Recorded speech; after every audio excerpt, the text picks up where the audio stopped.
For $5 a month, you can actually see the Thin Green Line interviews and other video content on patreon.com. Just search the Thin Green Line podcast on patreon.com. That's patreon.com, and feel like you're part of the conversation. Join us.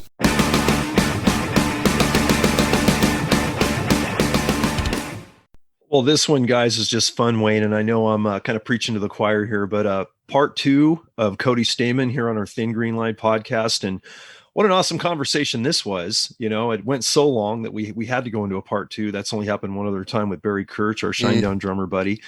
But man, Cody brought so much more to the table in this conversation than being a champion MMA fighter in the UFC circuit, right? No doubt. The depth of what his conservation background is. And I think in part 2, especially when we talk about, without giving it all away, when we talk about dealing with people that don't share your same views, right?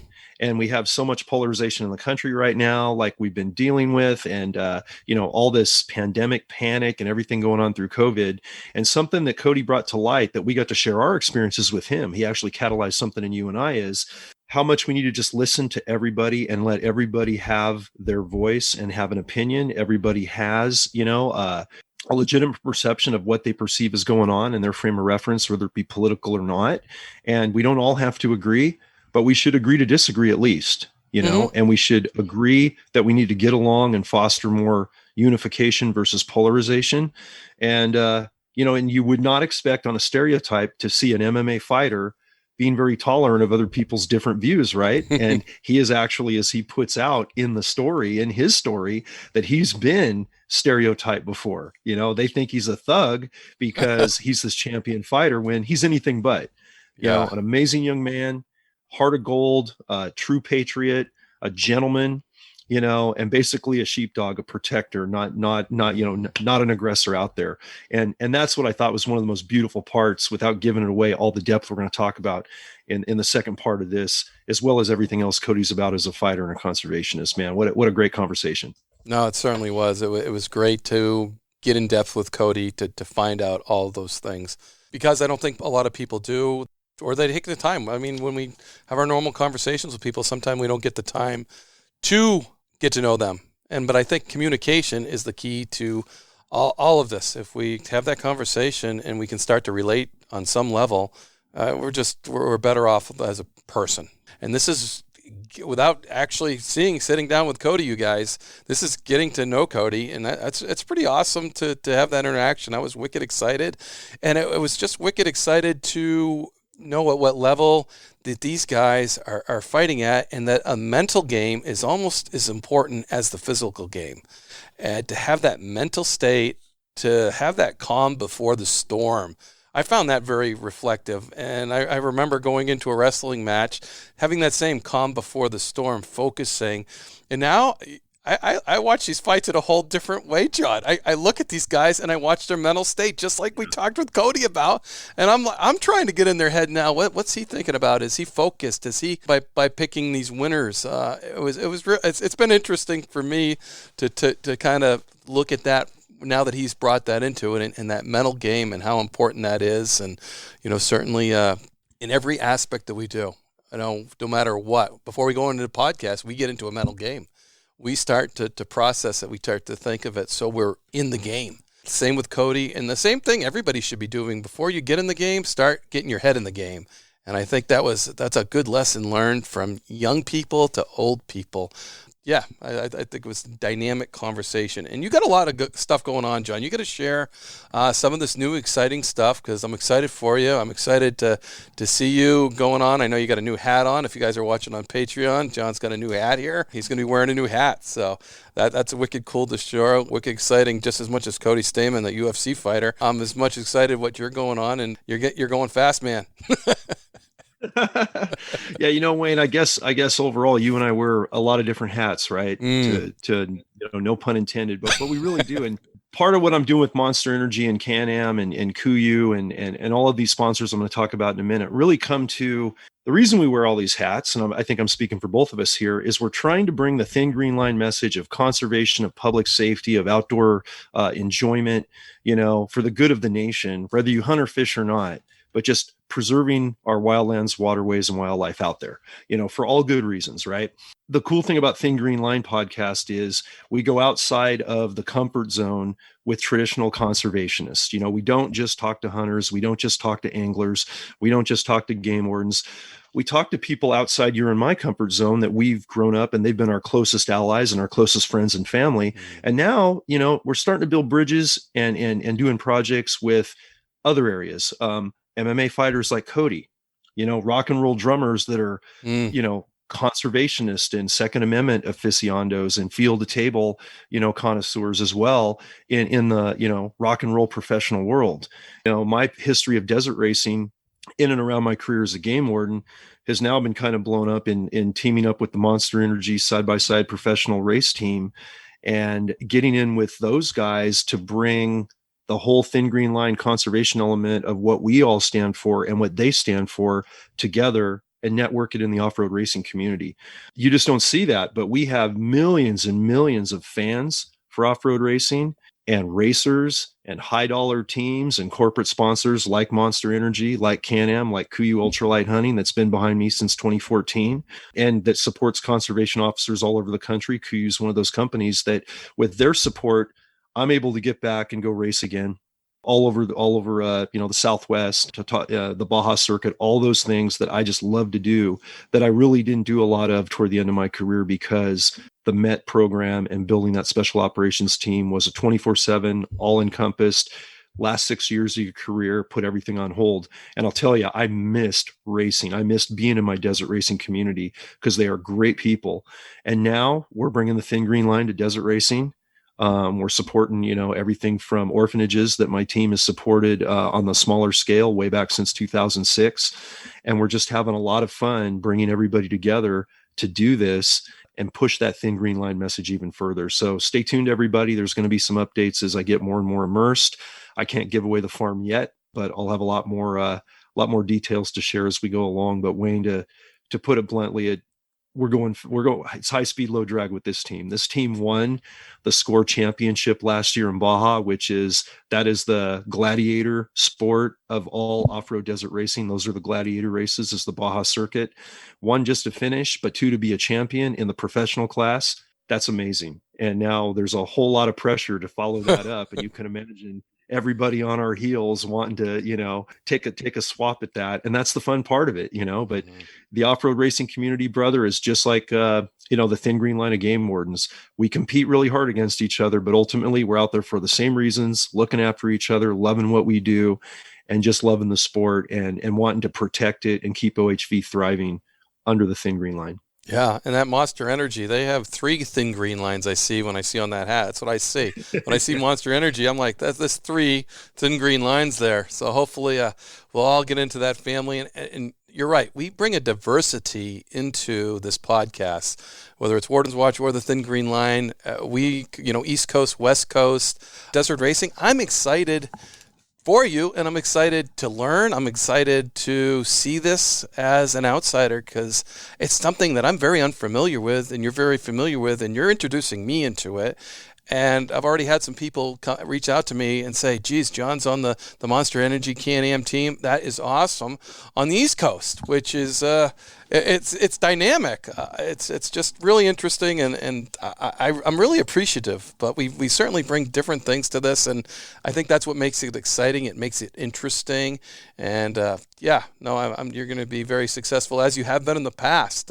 Your past endeavors have certainly set up you for your future. So that's great. Well, and you said, Wayne, it's funny you mentioned that because, you talk about mental preparation and you talk about getting in your bubble and getting in your head, getting in your zone. And it's the same way in racing. I can honestly say that I ran my first race with Brad Howe, our number 2 driver for the Monster Energy team, and learning to co-drive and navigate in a side-by-side rather than driving a quad and racing a quad myself. I mean, I'm kind of drinking through a fire hose right now. Yes. Learning GPS navigation and going at speeds that, we don't normally, that I'm not used to going as a long endurance rider. But I'll tell you, man, what a blast to learn a new way of racing, see the technology that's evolved since I stopped racing quads, on the Baja circuit back in 2013 when we started Met, and just learn from the best. I'm really grateful to my teammates like Brad and Matt and Tim and all the different people that are helping make this possible.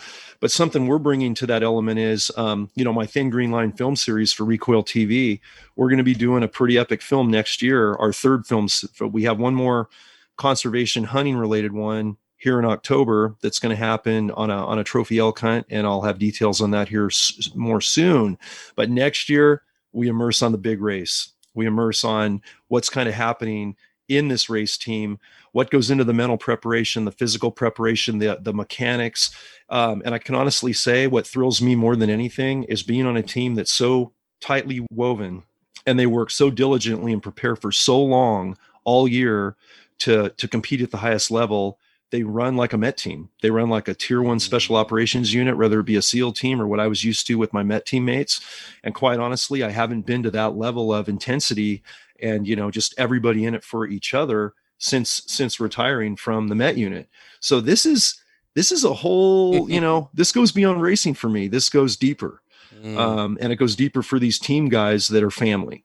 And just to be prepared and equipped and everything having to go wrong. And then racing's chaotic, man. It's like the calm in the center of the storm if you're not crashing or breaking down at this level. So it's just like the term we used to use on the Met team and that you would read about in the book, fill and flow.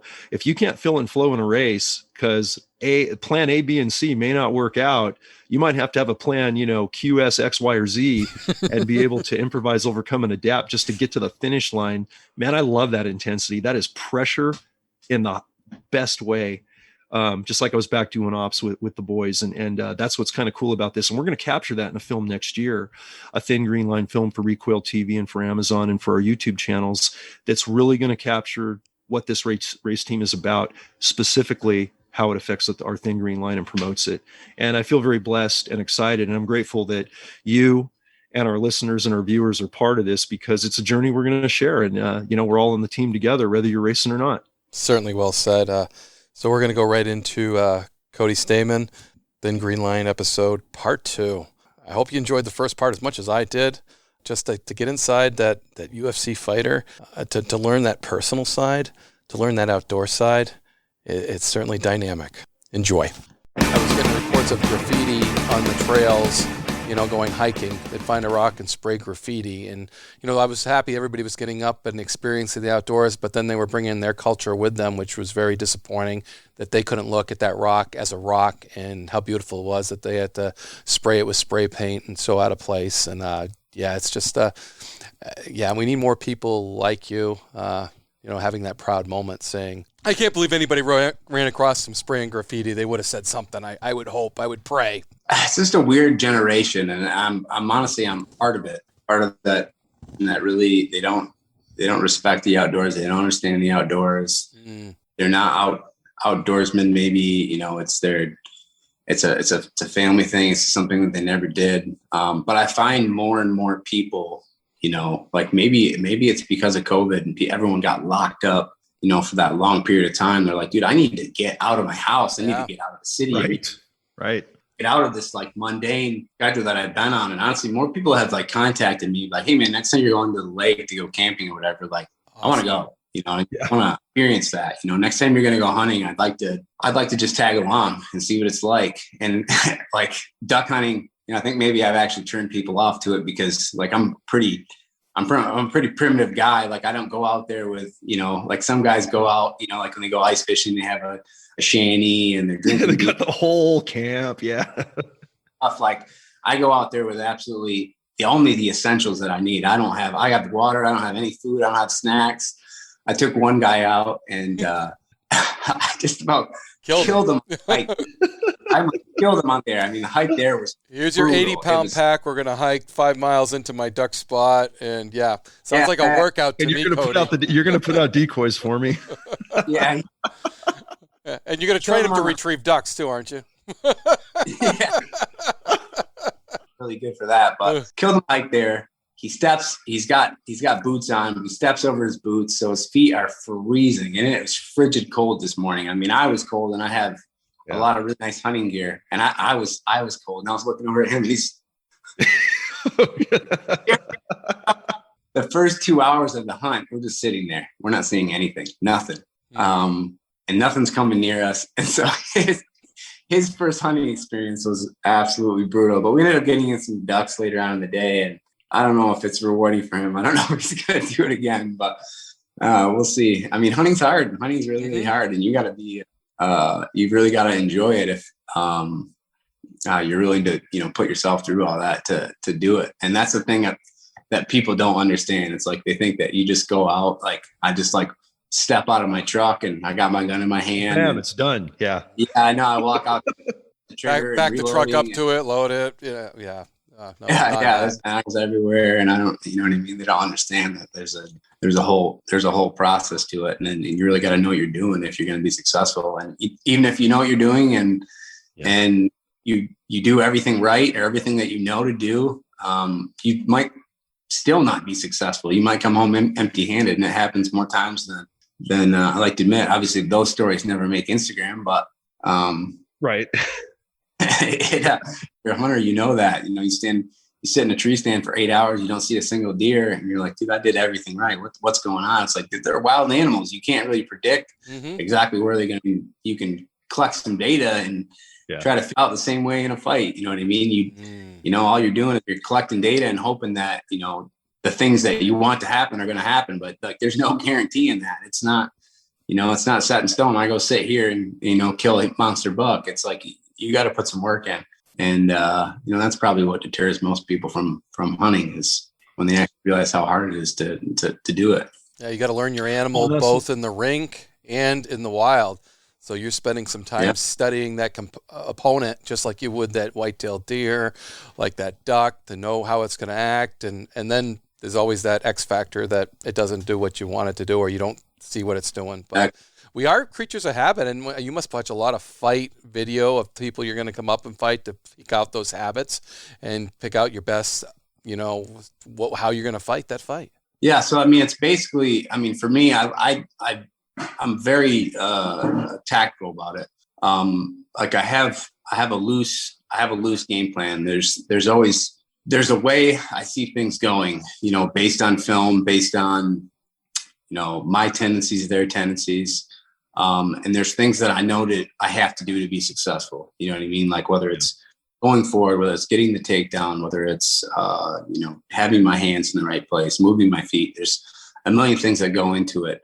And, like I said, you're just trying to give yourself the absolute best possible chance of, being at the right place at the right time and making the right decision. And that's basically, the approach that you have to have as an athlete, because everyone is so good at this level. I mean, you're not getting, this is the cream of the crop in the UFC at the, in the rankings in the top 15. You're not talking about, I think I fought like maybe one or two guys from the US. But I mean, I'm fighting guys from China. I'm fighting guys from Russia. I'm fighting guys from Brazil. I'm not fighting, I'm not fighting in my backyard anymore. I'm fighting. Right.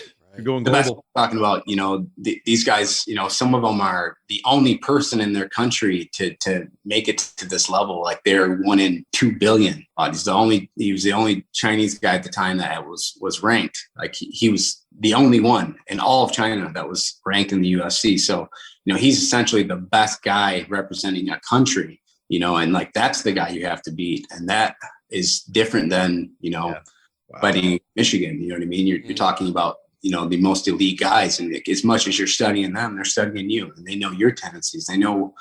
They have a pretty good idea what you're going to do. So you got to bring something else to the table every fight, so there's so much that goes into being an athlete, and it's really crazy. I mean, just the fact that you're locking yourself in a cage with a guy that, can hurt you a million different ways. You add everything else into it. And it's a really, really crazy life, but I absolutely love it because, there's no shortage of, challenges and ups and downs. And let's just say it's exciting all the time. It really is. I've never been bored as an athlete. I've never been bored as a fighter. I mean, there's not really a whole lot of lull moments. There's always something happening. Absolutely crazy sport. That's why I like watching. Yeah, I know. I talked to John Bartolo about the next visitor show we do in Vegas. I got to time it around one of your fights, man, and get you some support and see you in the arena. It's such a big level with all the preparation you put in, and given our backgrounds and having a team and all the prep that goes into that, I just respect the heck out of the level of dedication, preparation, and commitment and focus without distractions that you have to put in to be a fighter at this level and be successful. It's amazing. But consider this, Wayne and I talked a little bit, we kind of hinted at this. If you get to the point where you retire some many years down the road at the top of your game, hey man, no joke, I just mentored a 51-year-old cadet that just started our Fish and Wildlife Academy in California last week.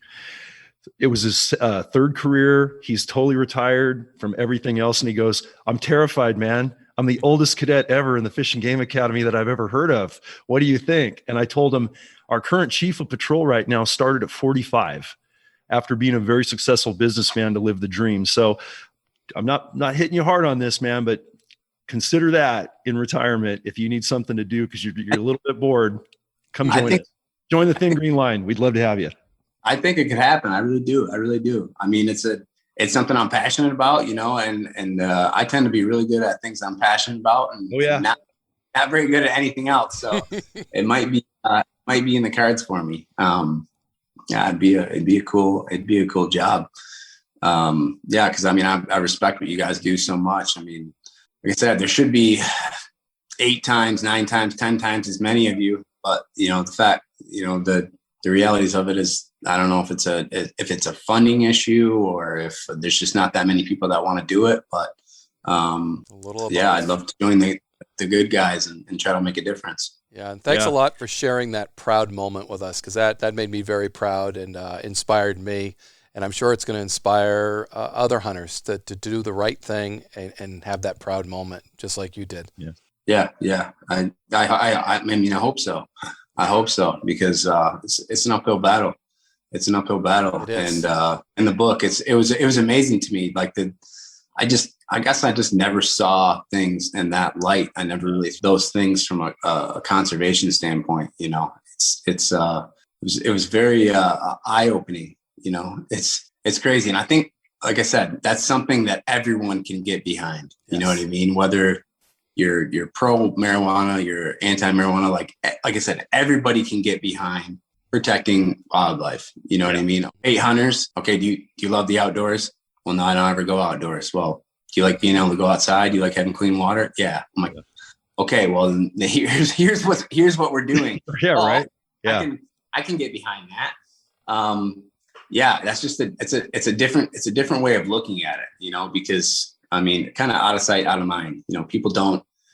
It's hard to get behind a cause that you don't think relates to you, you don't think affects you, and to know that it affects you. I mean, it definitely opened my eyes to it, and I think it could, for a million other people, because I have a 21-year-old sister who's going to school at Michigan. We were talking about politics and all these things, and like one of their big things was like the environment. Like the kids nowadays, like they're a little bit like hipster, and they want to seem like they really, really care about the environment. And then I'd hit them with some cold hard facts, and these young girls, they're looking at me like I'm crazy. And I'm like, the conservation efforts that hunters and other people put into protecting wildlife is like, it surpasses anything that you guys can do by writing like a tweet on Instagram or whatever it is. I mean, you sit behind your computer and you think that like by saying something, it's making this huge difference, but you guys are just kind of like reiterating that, hey, we have a problem. It's like, well, if you want to do something, you have to take action, right? You can't just kind of sit on your couch and be like, well, I did my part and I let people know that, there's something bad happening here. It's like, no, I mean, you need to get the right people involved and really make more of a conscious effort to make a change, not just, sit here and complain about the problem, because that's kind of the easy thing to do that everyone's kind of gotten into doing. Well, I don't like this person, I'm going to let them know on social media. Oh, I don't like that this is happening, I'm going to let everybody know about it on social media. Like, it's good to bring awareness to that, but if, a million people bring awareness to something and nobody does anything, like no one did anything, and that's like the generation. It's so easy to just, complain about this, complain about that. This isn't right. This isn't right. It's like, well, who is actually making the effort to step up and make a change, and not many people are. Not many people are actually willing to go that extra mile and make the change and, do the things that need to be done to right a wrong. And it's just, it's wild to me. It's wild to me that's like the next generation of people, because man, we're going to have a lot of complaints, but we're not going to have a lot of action unless something changes. Yeah. And you hit it on the head, brother. All of us here on this conversation, we're men of action. We always have been. And it's so frustrating and so angering to see people complain and spin their wheels and not get out there, rock and roll and get busy. Don't get in the ring. It's just some of us, everyone more and more have to step up. But, and you mentioned something when we talk about the water, whether you're for cannabis, against cannabis. And one thing we always push is the whole hidden war thing isn't an anti-cannabis message at all. I mean, we have legitimate cannabis regulation in California. We do in Nevada. We do in many states. It's an anti-environmental crime message, like you said. And so it's really cool to see. We've seen the legitimate cannabis industry that typically was not so favorable to dealing with law enforcement, all of a sudden going like, when you notice the water damage, they're like, holy crap, we didn't even realize that. We didn't know the depths the cartels had. We're trying to do it right. We love our environment. We don't use pesticides. We don't divert water. We don't put byproducts in there. So more of a unifying thing on the environment, and that's just one example of many different environmental approaches we take to other poaching crimes, and try not to alienate anybody that's anti-hunting, because you're right. You're not going to convince everybody. They're not going to see the joy in it. They definitely don't want to maybe get their butts kicked on a hardcore duck hunt or a whitetail hunt you or I or Wayne would take them on, but they're going to say, hey, you're right. I don't want to see poison water, and I'm a cannabis user, or I hate cannabis. I'm totally against it, but I want to stop the environmental thing. I think it's that unified message that affects everybody, as you said, that is so freaking critical. We talk about messages a little bit. I got to ask you one question. You have a very subtle tattoo up on the chest, Moan Labe. And when I saw that in one of your fight pictures, it's so subtle, but it means so much. And it means so much to all of us on this conversation, and really what it stands for from the, from the standpoint of America and what we stand for in our founding fathers. Talk about the significance of that and why you place that tattoo in that place. It's kind of a special point. So, I mean, obviously, it's kind of how I live my life, essentially, and the story, King Leonidas standing up against basically tyranny. He was going to let people, come and enslave his people. And he wasn't going to let somebody just come and like walk all over him, like that concept, you know what I mean? That like, we all have to stand up and fight for something, you know what I mean? Like something that you believe in. Maybe it's not like a physical fight, but, you got to stand up for your values, for the morals, things that are right. And, being from Sparta, Michigan, born and raised, it just resonated with me on a million different levels. I have it. My brother has it. It's something that I live my life by, and it's a super, super powerful message. Probably one of the most powerful messages I've ever heard, and, throughout history. And it just means, you stand up for what is yours and what is right. And, like I said, that's how I try to live my life. I love it. And not everybody, lives to that ideal and stands up for what is right. And it means a lot, and obviously it transcends into the Second Amendment too, which we see so much. And obviously we're a little under siege on that. We don't try to get overly political, but all these things that hunters and conservationists that we thrive on is that legal and legitimate, firearms ownership and ethical and legal and rational use of those firearms and everything else. So yeah, I don't have it on my body, but I have it printed somewhere other places around my shop. But it was really cool to see. Yeah. It's it's like I said, and right now we are, not to get political, but we are kind of in a fight, and it's going to take a lot of strong men to stand up, together and, fight for the things that are right and that are, lawfully ours. Yeah, and you're certainly one of those guys at the level you're competing in. I mean, you have such a good influence as a great role model, and we like to see that. And what Wayne and I do, and what our friend John Barlow's doing with educating on 2A stuff, super critical. Kudos to him. A little bit a sad subject, and certainly not to belabor it if you don't want to go there. But you lost a very special member of your family less than a year ago. I was heartbroken to hear that when I got to know of you, and John and I talked a lot about that. You pushed through during a fight, with a fight, for your brother. And we just want to give you our condolences and our support. I'm sure he was everybody you are. And just how's your family doing, and how are you holding up through that? And you're certainly doing some amazing things in his honor, it sounds like, because I'm getting choked up talking about it. So. Yeah. Well, and thanks for bringing it up. It is, it's a terrible thing, but it's a terrible thing that, unfortunately is a part of life. And, it's not fair. It doesn't make any sense. Still doesn't make any sense. But, I thought about, what I could really do, afterwards. I'm not really things happen in life. Things are hard. And it's kind of like how you stand up. I mean, it's the cliche thing, like what, it's not getting down. It's about how you get up. But that is 100% true. I just thought, if I'm going to, really honor someone that I deeply cared about and loved and respected and, cherished close to my heart, the only thing I can do is just live my life better for myself and, kind of, make those dreams a reality, the dreams that, we talked about together and the things that, he wanted for me. Obviously, younger brother looked up to me, and loved that I was an athlete. It was something that he talked about all the time. And he was really one of my biggest fans. The kid, he knew stats and things about myself. Yeah.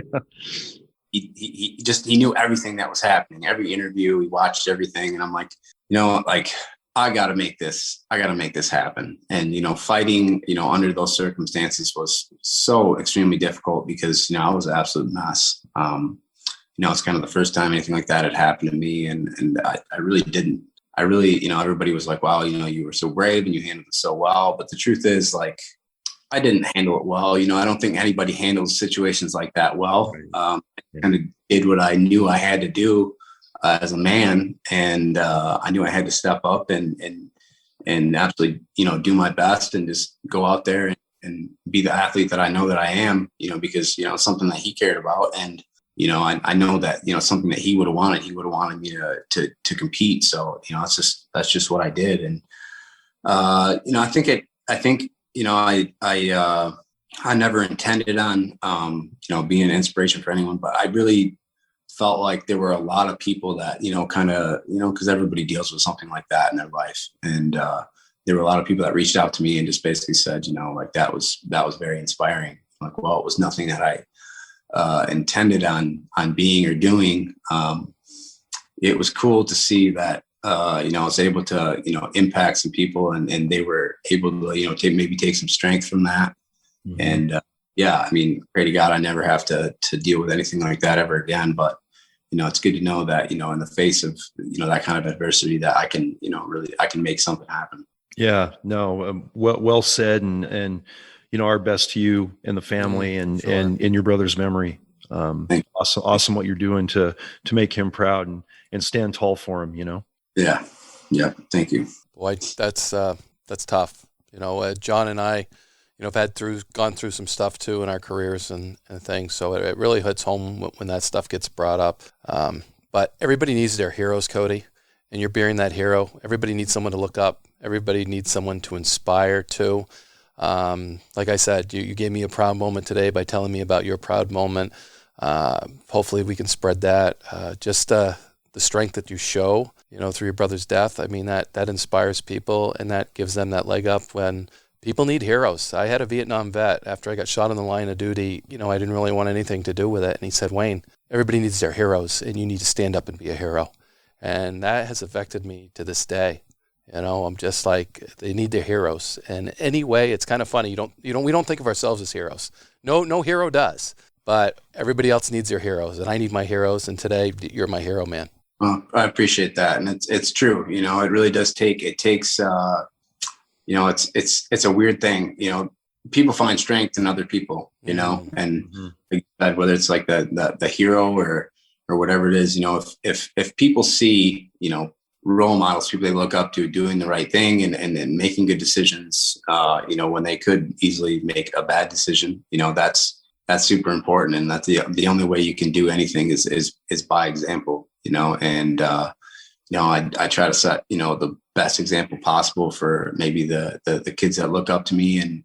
And you know, I want to say that, you know, I'm perfect and I've always been, you know, this outstanding guy, but it took a lot of lumps and a lot of doing the wrong thing before I figured out like, hey, you know, that's not what I want to do. That's not who I want to be. Somebody that, you know, you can, you know, I think about it like, somebody said to me once, they were like, if you were a dad, would you want a daughter to date you? And at the time, that's a great litmus test. Great, yeah. Wow. Yeah. Like, and I thought about it for a second and I was like, absolutely not. Not. I'm a wild animal. Like there's no way. If my daughter comes home with a guy that looks like me, I'm like, get out. Yeah. Get out. Guns, get out of my house. You know what I mean? Like I was like, yeah, that's a way to look at it that I never really thought about. I'm like, I want to be the kind of person that, you know, a daughter takes home and dad's like, all right, this guy, he's okay. Yeah. You know what I mean? I don't like the situation, but you know, he's an okay guy, you know, and that was huge because, you know, I have a little sister and I think about, you know, like when she brings a guy home, I'm like, man, if he's like me, I don't want him I don't want him around her. And now I can say that like, he's like me, I think I'd be okay with him, you know, and that's like something you got to look at in yourself. You know, nobody wants to look themselves in the mirror and be honest and really, really look and be like, am I someone that I would recommend, you know, to a friend for something, you know, and just to kind of live that life where you're really actually out there doing the right things. It's hard, especially, you know, for someone like me, because, you know, like when I was young, I was an absolute wild animal. And now I've kind of found peace in the fact that, you know, I do the right things and I am a role model. I am setting a good example for people. You know, I don't smoke, I don't drink. I don't, you know what I mean? I live a simple life and I work hard and I'm, you know, goal driven. And I think that like, that might not be, the coolest thing in the world, right? I mean, you know, young kids look at you and they're like, yeah, that guy's not very cool. But, you know, as you get older and you mature, it's like, you know, it is cool to do the right thing. It is cool to be a person, you know, in any walk of life, you know what I mean? Like, no matter what you believe, no matter what, you know, religion, race, whatever, you know, it's always cool to be a good person. You know, nobody likes people that suck. I mean, it doesn't matter what you believe. If you're a decent person, you know, it echoes and everyone knows it. You know, I mean, I have friends that I think about it like Joe Benavidez. It's just an outstanding dude, just a great guy. And like, literally like, you know, him and I are great friends, but we have nothing in common. Like the thing we have in common, the reason we met is because we're both athletes, we're both fighters. So we have that in common, but like outside of that, like Joe's into he's into fashion. He's a big foodie guy. And you know what I mean? I'm kind of like a uncultured, like kind of like a redneck. You know what I mean? Like I come from the country. I hunt, I fish. We are out in the dirt, man. Yeah. So opposites. You know what I mean? Like this guy's never been hunting. He's never been camping. He doesn't enjoy get dirty. Yeah. He doesn't enjoy the same things I do. I mean, we met because we were, you know, both athletes and we both, you know, worked hard. And so I saw him at the gym all the time. And, but, you know, we're friends. We're really good friends because, you know, we kind of have the same like morals and life views. It's like, you know, I'm going to take care of the people I care about. And, you know, I'm going to do the best I can. And I'm going to try to, you know, be a good person to everyone I meet. And like that is so funny because, you know, there's so many people that I've met in fighting. And I'm sure you guys can relate to this too, that like, I never would have met or been friends with or even given the time of day just because, you know, they dress differently than me. Their views on life, you know, their life experiences are so different than mine. Like I can't imagine ever being friends, but then you sit down with them and you're like, yeah, this is, you know, this dude, yeah, complete polar opposite of me. But, you know, we have, you know, so much in common that we both, care about people, and, we both are trying to do the right thing and just do the best we can with the cards we are dealt. And I think if more people kind of, that's something everyone can get behind. You know what I mean? Like, people like good people, and it doesn't matter what you do, what you believe in. If you're just a good person, I think people can relate to you, and it's just wild. It's wild to me. The people I've met and the friends that I have, like, completely so different, but very much the same. I mean, just doing this podcast, reaching out, it's National Women's Month, and we just did this pretty cool podcast with Cindy Stite. And, she, just to hear her perspective and some of the things I'm doing wrong, Cody, women to me were, not equals, but be cherished, so to speak. And you did, you opened the doors for them and stuff. And when you meet them hunting, you don't expect them to be hunters. And it's just changing that and making you a different person because of the influences you are having on your life, and from every walk of life. It's really good. And I got a lot of friends. I even tell my guys when I work for them, have a friend that's outside of law enforcement, because they ground you. Yep. Your friends in law enforcement, you think the same way, you eat, you drink, you do all the same things. You take that person who doesn't have a law enforcement career, hang out with them, go have a couple beers with them, do whatever, go play golf. I'm not a golf player, but go do it. And I've done it with those people.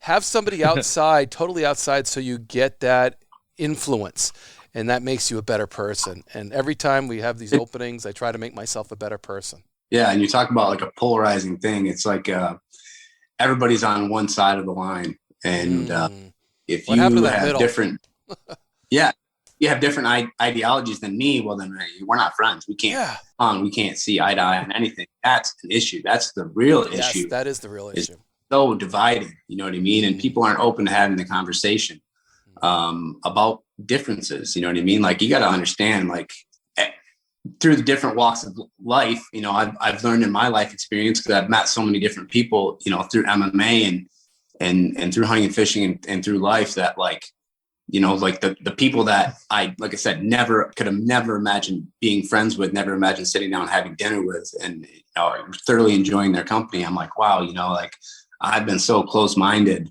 to so many things for so long that, like, when you really start, like, just accepting, this person has completely different political views than I, but that doesn't mean we're not friends. You know what I mean? Like, that's okay. It's okay. Yeah. We don't have to see every single thing in our life, and we can still be friends because we share, common ideas, and we live our life in a way that is respectful, and that's something that I feel like so many people right now need. They absolutely need it. If we need one thing, it's understanding. It's understanding. It's like, hey, okay, yeah, you think this.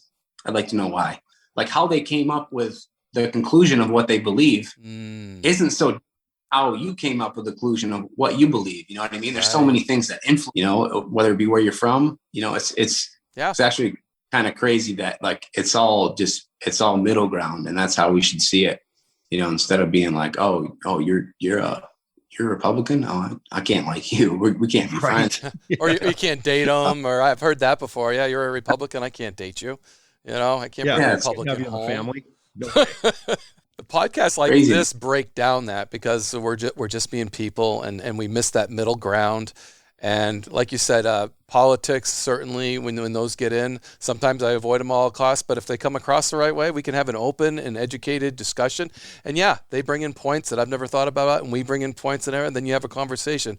One thing I think law enforcement has failed, we haven't, and with, you can think of this with MMA too, is outside people don't really understand it. They don't understand when you can deploy a taser, when you take out your baton. We've done a lousy job of educating our public on when we can protect ourselves and others. And I think that we need to do that, because when close friends of mine, and I'm going to put this right on my shoulders, close friends of mine say, geez, he just used a taser. Was that fair that he got shot and killed? And then I have to explain what a taser does. It incapacitates you. That's a life-threatening weapon. And I thought to myself, geez, I haven't done a good job with my very close friend in teaching him about law enforcement and how we have to deal with it. And that's on me. That's a close friend that asked me that question, which I always assume people came to know, but I guess they don't. And, I guess I got to have that conversation is when police can use force and how much they can use and when. Because the cops hate bad cops. We don't like bad cops. Like you said, that egg thing, you mix them all in, or the bad fighter, the same thing. And I'm sure people don't understand MMA fighting too. When you say you're a fighter for the UFC, I'm sure they're like, I could see people going, oh. Yeah. This guy will never be a friend. Yeah. Gary. Yeah. People are like, yeah, that's cool. The other 50 are like, whoa. I've heard about you guys. I know what you guys are up to. Like, I don't want to do with you. It's like, well, I think if you got to know me, I'm not such a bad guy. You don't want to get me, but I don't really. You got to see that reaction on people's face, though, that have never met you and introduced you. You got to see that look, that like, wow. Yeah. It's always funny because actually I'm buying a house in Vegas right now, and I'm with my realtor, and it's the first time we'd met, and we're just having conversation, and he asked me, we're looking at a house, and he asked me what I do, and I turned to him real fast, like real fast movement, and I was like, I fight in the UFC, and he kind of jumped back. He's like, and I'm just messing with you, dude. I never would have guessed like that's what you did, and I was like, well, I hope not. Like, you know what I mean? Like, I wouldn't want to come across as a guy that's like, wants to kick everybody's ass all the time, because that's absolutely not me.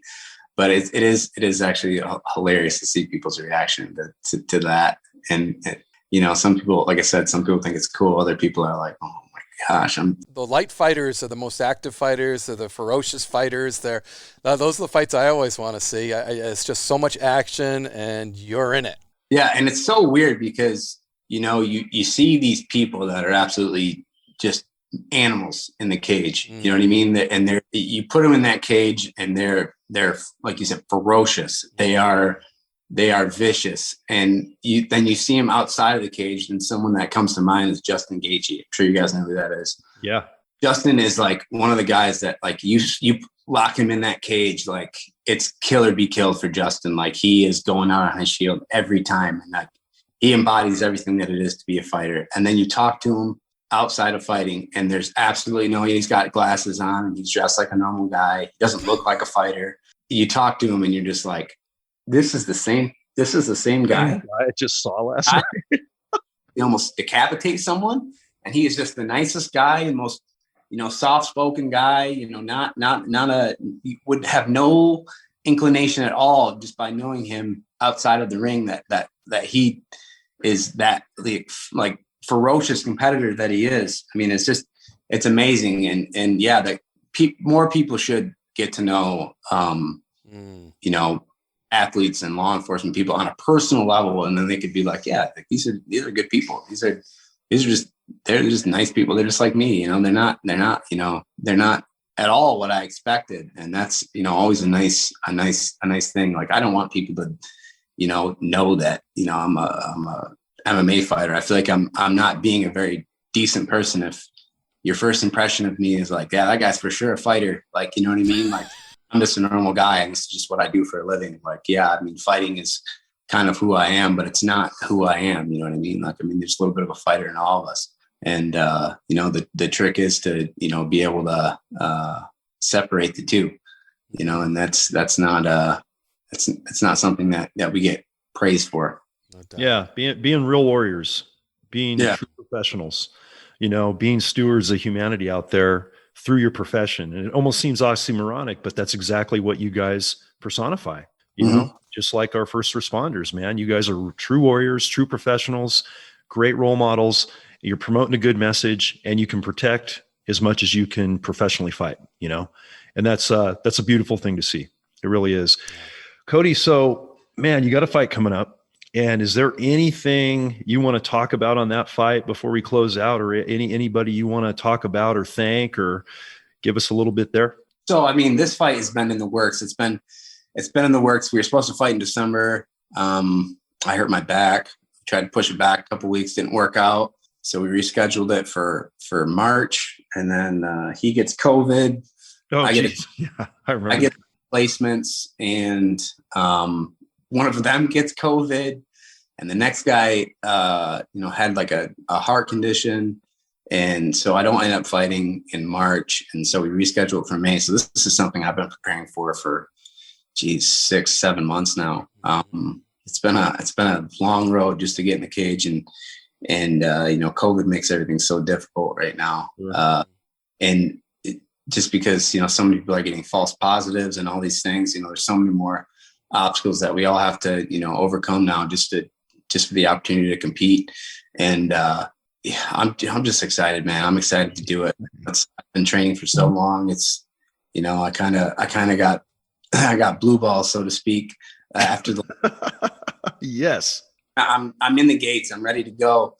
I'm mentally, physically ready to go. And then it gets yanked out from underneath me. So now at this point, I'm just itching for that time. I mean, I'm doing everything I can to, occupy my time and get ready. But, I'm ready right now, and I'm just counting the days until I get the opportunity to go and compete. And the guy I'm fighting is a pretty serious competitor. He's from Georgia. He's, probably the best guy in that country. And he's a, great wrestler, great fighter. He's going to be a handful, but man, I'm really looking forward to kicking his butt. Hey, we're excited for you. We're going to be pulling for you. We're definitely going to be watching it. Hopefully I'll even be there if everything times out, but man, this is super exciting to see it develop, and we'll be pulling for you, man. And Godspeed and stay safe. I know there's some training going on before that, and be careful on those hunting adventures. No injuries before the fight, right? Go and doing an Ironman hunt or something out there in Nevada. But it has been an absolute honor and pleasure having you on, man, and getting to meet you firsthand and share all of this. And thank you so much. Yeah, thank you guys. I'm grateful to be here. It was a good conversation. I think we talked about a lot of good stuff, and I hope somebody can come from it,